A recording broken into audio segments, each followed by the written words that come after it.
two, one.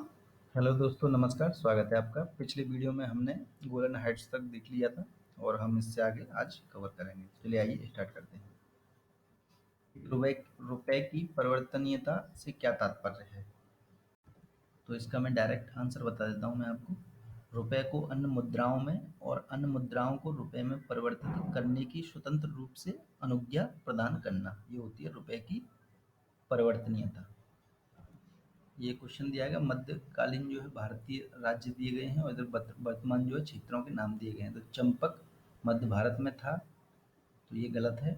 Durgar जो है जम्मू में था, तो ये सही है केवल। और कुलूत जो है मालाबार क्षेत्र में नहीं था, तो इसमें से जो सही है केवल दूसरा सही है।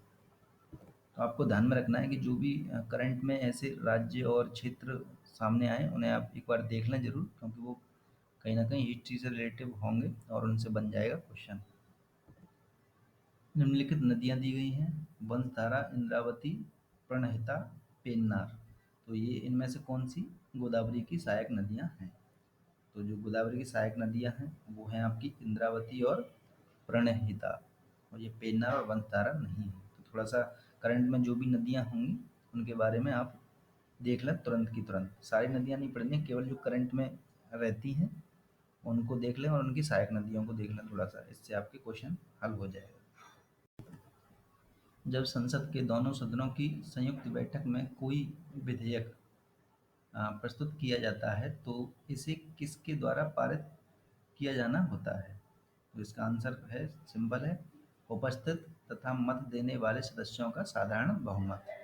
ये ध्यान में रखना, साधारण बहुमत से ये पास होता है। और यहीं मैं आपको बता दूं, संयुक्त बैठक की अध्यक्षता कौन करता है? लोकसभा के अध्यक्ष करते हैं। भारत के निम्नलिखित क्षेत्रों में से किस एक में मैंग्रोव वन, सदापर्णी वन और पर्णपाती वनों का संयोजन है, यानी सभी वन एक तरह से हैं? तो ये है अंडमान निकोबार द्वीप समूह। यहाँ पर आपको मैंग्रोव वन भी पाए जाते हैं, सदापर्णी वन और पर्णपाती वन, तीनों प्रकार के जो हैं वन पाए जाते हैं अंडमान निकोबार में। थोड़ा कभी भी क्षेत्र के बारे में अगर करंट में आए तो उसे थोड़ा सा ध्यान में रखें, कवर करें। देखिए, निम्नलिखित राज्यों में से किनका संबंध बुद्ध के जीवन से था? तो इनमें से कौन कौन से क्षेत्र थे जो बुद्ध के जीवन से संबंधित थे? अवंती, गांधार, कौशल और मगध। तो इसमें जो है मगध तो है ही है और कौशल है, लेकिन गांधार नहीं है, तो और ना ही अवंती है। तो इसमें से जो आंसर है वो केवल कौशल और मगध है, ये आंसर हो जाएगा। और ये पिछली साल ही आया था, 2014 में आया था ये, और फिर से 15 में आया, यानी रिपीट हो गया था ये क्वेश्चन। तो ऐसे ही लगभग 2-3 क्वेश्चन होते हैं जो रिपीट हो जाते हैं, इसी वजह से हम ध्यान में रखेंगे अच्छे से। निम्नलिखित में से कौन सा एक ओजोन का अवक्षय करने वाले पदार्थों के प्रयोग पर नियंत्रण करने और उन्हें चरणबद्ध रूप से प्रयोग बाहक करने, यानी फ्रेजिंग फेजिंग आउट के मुद्दे से संबंधित है? ये है आपका मॉन्ट्रियल प्रोटोकॉल। थोड़ा सा ध्यान में रखें, फेजिंग आउट संबंधित है मॉन्ट्रियल प्रोटोकॉल से। नेक्स्ट क्वेश्चन, निम्नलिखित पर विचार करना है। बाबर के भारत में आने के फलस्वरूप उपमहाद्वीप में बारूद के उपयोग की शुरुआत हुई। ये गलत है, बारूद की शुरुआत पहले ही हो चुकी थी। दूसरा स्टेटमेंट है, इस क्षेत्र की स्थापत्य कला में मेहराब और गुंबद बनने की शुरुआत हुई। तो ये भी पहले ही हो चुका था। तीसरा स्टेटमेंट है, इस क्षेत्र में तैमूर राजवंश की स्थापित हुआ। तो ये बिल्कुल सही है, क्योंकि तैमूर और चंगेज खान के मिश्रण से ही एक तरह से बाबर था, तो इस वजह से तैमूरी राजवंश की भी स्थापना हुई थी इसके आने से। तो ये ध्यान में रखना, केवल तीसरा सही है। देखिए, एक बहुत ही सिंपल क्वेश्चन आया था 2015 में। भारत सरकार ने नीति आयोग की स्थापना निम्नलिखित में से किसका स्थान लेने के लिए की है? तो कितना सिंपल क्वेश्चन है, इसका आंसर सभी जानते हैं, योजना आयोग की जगह नीति आयोग लाया गया है। तो ऐसे भी कुछ क्वेश्चन आ जाते हैं 5 से 6 जो बिल्कुल सरल होते हैं। नेक्स्ट क्वेश्चन है, आमतौर पर समाचारों में आने वाला रियो 20 सम्मेलन क्या है? तो इसका आंसर है, यह धारणीय विकास यानी सस्टेनेबल डेवलपमेंट पर संयुक्त राष्ट्र का सम्मेलन है ये। देखिए, नेक्स्ट क्वेश्चन है, निम्नलिखित कथनों पर विचार करना है, स्टेटमेंट दिए गए हैं, सही कौन सा है ये बताना है। भारतीय संघ की कार्यपालिका शक्ति प्रधानमंत्री में निहित है। तो अपने आप में गलत हो जाता है, भारत की जो कार्यपालिका शक्ति है वो किसमें निहित है? राष्ट्रपति में। और दूसरा स्टेटमेंट है, प्रधानमंत्री सिविल सेवा बोर्ड का पदेन अध्यक्ष होता है। तो ये तो बिल्कुल ही गलत है, सिविल सेवा बोर्ड का अध्यक्ष प्रधानमंत्री नहीं होता है। तो दोनों ही इसमें गलत हो जाते हैं। देखिए नेक्स्ट है आपका गोल्डीलॉक्स जॉन शब्द निम्नलिखित में से किसके संदर्भ में अक्सर समाचारों में देखा जाता है। तो जो साइंटिफिक जो वर्ड हैं वो उन पे भी थोड़ा सा ध्यान में देना है। डेली आज न्यूज़पेपर पढ़ेंगे तो उनमें ये चीज़ें मिल जाती हैं।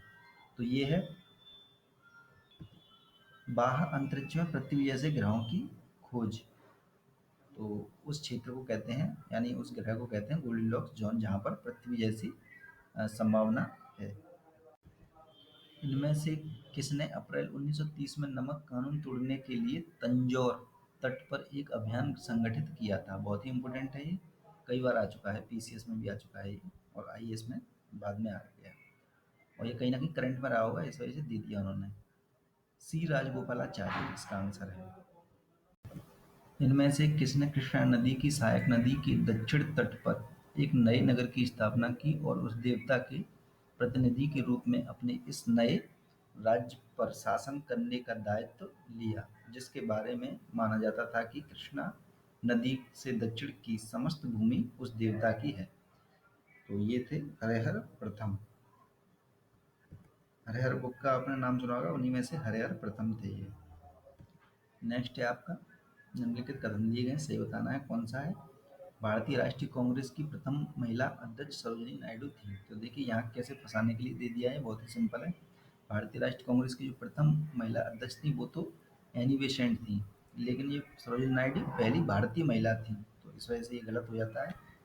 और दूसरा स्टेटमेंट है भारतीय राष्ट्रीय कांग्रेस के प्रथम मुस्लिम अध्यक्ष बहरुद्दीन तैयब जी थे। तो ये बिल्कुल सही है, तो इसमें से केवल दो सही है। तो देखिए ऐसे क्वेश्चन भी आते हैं हिस्ट्री से।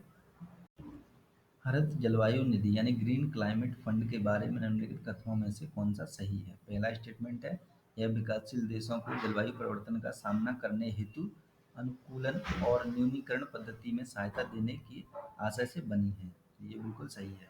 दूसरा स्टेटमेंट है इसे यूनेप यानी यूएनईपी, ओईसीडी, एशिया विकास बैंक और विश्व बैंक के तत्वाधान में स्थापित किया गया है। तो ये आपका एशिया विकास बैंक इसमें शामिल नहीं है, ना ही विश्व बैंक, यूनेप और ओईसीडी है। तो ये अपने आप में गलत हो जाता है, तो आंसर है इसका केवल एक। वर्ष 2014 के लिए देखिए ये तो वर्ष 2014 के लिए इंदिरा गांधी शांति निशस्त्रीकरण और विकास पुरस्कार निम्नलिखित में से किसको दे दिया गया है? तो ये उस समय करंट था, उस समय का, तो ये ध्यान में रखना है। और आपको क्या करना है, एक मैं आपको होमवर्क सा दे रहा हूँ कि आपको देखना है जिस भी साल का ये प्रश्न पत्र है, यानी आप देने जा रहे हैं उस साल का इंदिरा गांधी शांति और निशस्त्रीकरण किसे मिला है, इसको आप खोज के उत्तर दें। वैसे इसका आंसर जो था भारतीय अंतरिक्ष अनुसंधान संगठन यानी इसरो को दिया गया था। कैबिनेट मिशन के संदर्भ में निम्नलिखित कथनों पर विचार करना है, कौन सा सही है ये बताना है। पहला स्टेटमेंट है इसने एक संघीय सरकार के लिए सिफारिश की। तो ये बिल्कुल सही है।